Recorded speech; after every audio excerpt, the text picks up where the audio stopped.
Welcome to my life my way by Raji. എല്ലാവരും സുഖമായിരിക്കുന്നല്ലോ. അപ്പോൾ ഓണമൊക്കെ കഴിഞ്ഞ് സദ്യയൊക്കെ ഉണ്ട്, എല്ലാവരും ഇങ്ങനെ ക്ഷീണിച്ചിരിക്കുകയായിരിക്കും അല്ലേ. അപ്പോൾ ഇന്നലെ ഓണമായിരുന്നു, എല്ലാവർക്കും ഒരു ഹാപ്പി ഓണം വിഷ് ചെയ്യുന്നു കേട്ടോ. അപ്പോൾ ഇന്നും ഇനിയിപ്പോൾ ഓണമൊക്കെ ആണല്ലോ, ചതയം വരെയൊക്കെ ഓണമാണല്ലോ. അപ്പം ഞങ്ങൾ ഇന്നലെ ഓണത്തിന് വീട്ടിൽ അങ്ങനെയൊന്നും വെച്ചൊന്നുമില്ല കേട്ടോ. ഒന്ന് ജസ്റ്റ് ഒന്ന് കറങ്ങാൻ പോകാമെന്ന് വിചാരിച്ചിട്ട് ഞങ്ങൾ ഇറങ്ങി. കൂട്ടത്തിൽ ഒരു പണിയൂടെ ഉണ്ടായിരുന്നു. ബ്രദറിൻ്റെ ഒരു ഫോൺ ഉണ്ടായിരുന്നു, OnePlusൻ്റെ. അപ്പോൾ അതൊന്ന് ശരിയാക്കണമെന്ന് പറഞ്ഞിട്ട് അവൻ നാട്ടിൽ നിന്ന് കൊടുത്തു വിട്ടിട്ടുണ്ടായിരുന്നു കേട്ടോ. അപ്പോൾ അത് ശരിയാക്കാനായിട്ട് അതിൻ്റെ ഹെഡ് ഓഫീസിലാണ് ആദ്യം പോകണമെന്ന് പറഞ്ഞത്, ശരിയാക്കാനല്ല, അതിൻ്റെ കാര്യങ്ങളൊന്ന് റിപ്പോർട്ട് ചെയ്യാൻ വേണ്ടി. അപ്പോൾ അത് UBCറ്റിയിലായിരുന്നു കേട്ടോ. അപ്പോൾ നമ്മൾ അവിടെ ഒന്നും പോയിട്ടില്ലാത്തതുകൊണ്ട് ആദ്യം അവിടേക്കാണ് നമ്മൾ പോയത് കേട്ടോ. അപ്പോൾ ആ ഒരു പോക്കാണ് നിങ്ങൾ ഈ കണ്ടത്. അതുപോലെ തന്നെ നമ്മൾ നാട്ടിൽ നമ്മുടെ കാറ് കൊണ്ടുവിട്ടിട്ടുണ്ട്. ഈ പ്രാവശ്യം ഊബറിലൊക്കെയാണ് കൂടുതലും യാത്ര ചെയ്തിരുന്നത്. അപ്പോൾ ഈ കുഞ്ഞുമണീസ് ആണെങ്കിൽ വേറൊരു എക്സൈറ്റ്മെൻറ്റിലാണ് വരുന്നത്. അപ്പം അതായത് നമ്മുടെ അടുത്ത് തന്നെ നമുക്കൊരു ഓറിയോ മാൾ ഉണ്ടല്ലോ. അപ്പോൾ അതിൻ്റെ ഒരു ബിഗ് ബ്രാഞ്ചായിട്ടുള്ളത്, മെയിനായിട്ടുള്ള ഒരു ഓറിയോ മാൾ ഉണ്ട്. അപ്പോൾ അവിടെ പോകാം എന്നുള്ളൊരു എക്സൈറ്റ്മെൻറ്റിലാണ് രണ്ടുപേരും ഇങ്ങനെ നടക്കുന്നത്. അപ്പോൾ ആദ്യം നമുക്കിവിടെ പോകാമെന്ന് പറഞ്ഞ് നമ്മളങ്ങനെ UBCറ്റിയിൽ വന്നു. അവിടെ വന്നു കഴിഞ്ഞ് നമ്മൾ ഫ്രണ്ടിൽ നമ്മൾ തിരക്കി, ഇതിൻ്റെ എവിടെയാണ്, ഇതിൻ്റെ ഹെഡ് ഓഫീസ് എവിടെയാണെന്നൊക്കെ തിരക്കി. അപ്പോൾ അങ്ങനെ അവർ നമ്മളെ ഒന്ന് ചെക്കെല്ലാം ചെയ്ത് കഴിഞ്ഞിട്ട് നമ്മളെ നേരെ അവർ വിട്ടു കേട്ടോ. ഇത് 6th ഫ്ലോറിലായിരുന്നു. ഈ UBCറ്റി എന്ന് പറയുന്ന ഒരു മോള് തന്നെയാണ്, പക്ഷേ ഒരു ഹൈ ക്ലാസ് മോളാണെന്നുള്ളത് കാര്യം നമുക്ക് മനസ്സിലായി കേട്ടോ. അതായത് നല്ല ഹൈ ലെവൽ ബ്രാൻഡഡ് ആയിട്ടുള്ള പ്രോഡക്ട്സുകളും കാര്യങ്ങളുമാണ് അവിടെ കൂടുതലായിട്ടും ഉള്ളത്. പിന്നെ ഇങ്ങനെയുള്ള കുറേ ഓഫീസസും കാര്യങ്ങളും ഒക്കെ ഉണ്ട് അവിടെ കേട്ടോ. അപ്പോൾ നമ്മൾ സാധാരണപ്പെട്ടവർക്കൊന്നും ഇത് പറ്റിയല്ല എന്നുള്ളത് അവിടെ കയറിയപ്പോൾ തന്നെ ഞങ്ങൾക്ക് മനസ്സിലായി. പിന്നെ കുറച്ച് ഫോട്ടോസും വീഡിയോസൊക്കെ എടുക്കാമെന്ന് പറഞ്ഞുകൊണ്ട് വീഡിയോസൊക്കെ എടുത്ത് ഇങ്ങനെ നിന്നു, കുറേ ഫോട്ടോസൊക്കെ അവിടെ നിന്ന് എടുത്തു. ഇതൊക്കെയാണ് മെയിനായിട്ട് അവിടെ നടന്ന കാര്യം കേട്ടോ. പിന്നെ ഞങ്ങൾ അവിടുന്ന് തിരിച്ചു, കാരണം അവിടെ തന്നെ നമ്മൾ ഇതിൻ്റെ കാര്യവും കംപ്ലയിൻറ്റും ഒക്കെ പറഞ്ഞു. അപ്പോൾ പറഞ്ഞു കഴിഞ്ഞപ്പം ഇതാണ് OnePlusൻ്റെ ആ ഒരു ഹെഡ് ഓഫീസ് കേട്ടോ. ഇത് ഫ്രണ്ടാണ്, ഇതിൻ്റെ ബാക്ക് അങ്ങോട്ട് ഇതിൻ്റെ കാര്യങ്ങളുണ്ട്. നമ്മൾ അങ്ങോട്ട് പോയില്ല, ഫ്രണ്ടിൽ തന്നെ ഇരുന്നു, നമ്മൾ കാര്യങ്ങളൊക്കെ പറഞ്ഞു. അവർ നമ്മളെ അവിടുന്ന് ഇതിൻ്റെ ഒരു ഷോറൂമിലേക്ക് പോകാൻ പറഞ്ഞു. അപ്പോൾ അവിടുന്ന് നമ്മൾ ഓട്ടോയിൽ ഇനിയും അവിടേക്ക് പോവാണ്. ഇവിടുന്ന് ഒരു 3-4 കിലോമീറ്ററേ ഉള്ളൂ കേട്ടോ. അപ്പോൾ നമ്മൾ അവിടുന്ന് ഒരു ഓട്ടോ പിടിച്ചു, നേരെ ഓട്ടോയിൽ നേരെ ഇതിൻ്റെ ഷോറൂമിൽ പോയി കേട്ടോ. അവിടെ ചെന്നുള്ള വീഡിയോസ് ഒന്നും എടുത്തില്ല, കാരണം അവിടെ ഭയങ്കര തിരക്കും അങ്ങനെ ഇങ്ങോട്ട് ബഹളമായിരുന്നു. അതിനിടയ്ക്ക് ഇതിൻ്റെ ഫോട്ടോയും വീഡിയോ ഒന്നും എടുക്കാൻ പറ്റിയില്ല. അവിടുന്ന് നേരെ നമ്മൾ രാജാജി നഗറുള്ള നമ്മുടെ ഓറിയോ മാളിലേക്ക് പോകാനായിട്ട് കുറേ ഊബറും കാര്യങ്ങളും ഒക്കെ തിരക്കി. ഭയങ്കര ഇതായിരുന്നു, നമുക്ക് ട്രാഫിക്ക് ഭയങ്കര കൂടുതലായതുകൊണ്ട് കിട്ടുന്നില്ലായിരുന്നു. അപ്പോൾ നമ്മൾ നേരെ മെട്രോയിൽ പോകാമെന്ന് വെച്ചിട്ട് നമ്മൾ നേരെ മെട്രോയിലേക്ക് പോയി കേട്ടോ.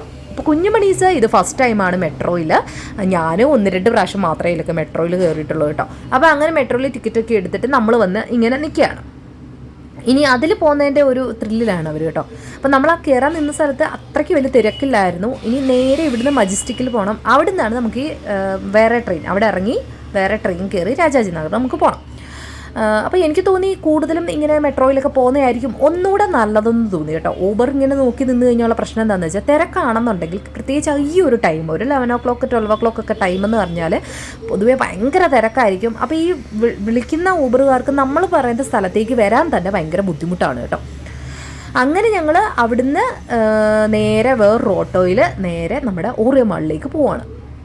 ചുരുക്കം പറഞ്ഞാൽ ഇന്നലത്തെ ഓണം ഫുൾ ട്രാവലായിരുന്നു. ഓട്ടോയിൽ കയറിയ ടൈം എന്ന് പറഞ്ഞാൽ 2 മണിയായിട്ടുണ്ട് കേട്ടോ. ഈ 2 മണിയായപ്പോഴും ഞങ്ങളൊന്നും കഴിച്ചിട്ടില്ല. കുഞ്ഞുമണീസൊക്കെ ഇച്ചിരി വെള്ളവും ഇച്ചിരി വാഫേഴ്സും ഒക്കെ കഴിച്ചിട്ടുണ്ടായിരുന്നു. എപ്പോഴേക്കും അവർ തളർന്നിട്ടുമുണ്ട് കേട്ടോ.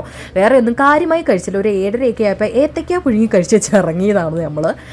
അപ്പോൾ ഇറങ്ങിയതും കുറച്ച് ലേറ്റായിപ്പോയി. നമ്മൾ ഇറങ്ങിയപ്പോൾ തന്നെ ഒരു 10 മണി കഴിഞ്ഞ് 11 മണി ആവാറായിരുന്നു കേട്ടോ. അതാണ് ഇത്രയും നമുക്ക് ടൈം പോയത് കേട്ടോ.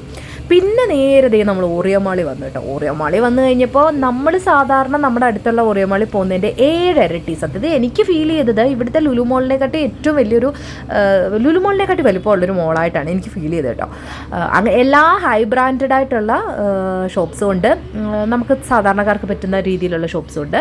നല്ല തിരക്കായിരുന്നു. ഇന്നലെ ഓണം മാത്രമല്ല, ഈദ് മിലാദുണ്ടായിരുന്നു. അപ്പോൾ അതിൻ്റെ കൂടെ ഒരു തിരക്കുണ്ടായിരുന്നു കേട്ടോ.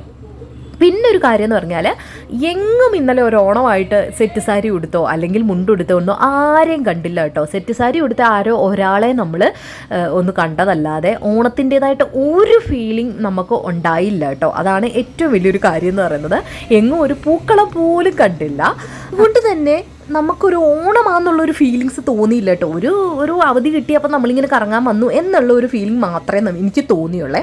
അങ്ങനെ ഇങ്ങനെ നടന്നപ്പോഴാണ് താഴേക്ക് നോക്കിയപ്പം കുറേ നമ്മുടെ പയ്യന്മാർ മുണ്ടെടുത്ത് പോകുന്നത്. ഞാൻ അച്ചാച്ചനോട് പറഞ്ഞു സമാധാനമായി, ഓണത്തിൻ്റെ ഫീലിങ്സിന് ഇവരെങ്കിലും ഒന്ന് മുണ്ടെടുത്ത് കണ്ടല്ലോ എന്നുള്ള ഒരു ഫീലിങ്സ് തോന്നി കേട്ടോ. അപ്പോൾ നമ്മുടെ സ്റ്റാർബക്സ് കണ്ടു. പിന്നെ അവിടെ കയറി കാപ്പി കുടിക്കണമെങ്കിൽ കുടുംബം പണയം വെക്കണമല്ലോ എന്ന് ഓർത്തിട്ട് കുടിച്ചില്ല. അതിൻ്റെ പക്കത്തൂടെ വീഡിയോ ഒക്കെ എടുത്തെങ്കിൽ പോകുന്നു കേട്ടോ. ഈ സമയമായപ്പോഴത്തേനും എൻ്റെ കൊച്ചാളും വലിയ ആളും വിശക്കുന്നു എന്നൊക്കെ പറഞ്ഞ്, പ്രത്യേകിച്ച് കൊച്ചാൾ വിശക്കുന്നു എന്നൊക്കെ പറഞ്ഞ് ഭയങ്കര ബഹളമായിരുന്നു.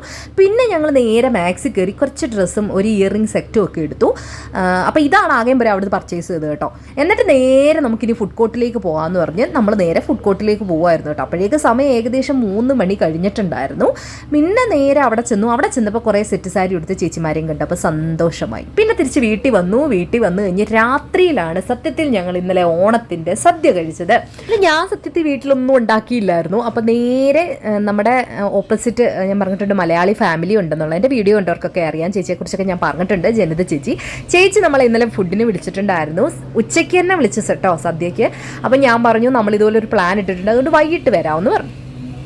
അങ്ങനെ ഞങ്ങൾ വൈകിട്ട് എല്ലാവരും കൂടെ പോയി. അവിടെ ചെന്നപ്പോഴാണ് ഞാൻ ഇന്നലെ പൂക്കളം തന്നെ കാണുന്നത് കേട്ടോ. ആയിട്ടൊരു അത്തപ്പൂ കണ്ടില്ലല്ലോ എന്നുള്ള വിഷമം അവിടെ ചെന്നപ്പോഴാണ് മാറിക്കിട്ടിയത്. പിന്നെ അവിടെ നമ്മളിരുന്നു. കുഞ്ഞുമണീസ് ആദ്യം ഫുഡ് കഴിച്ചു.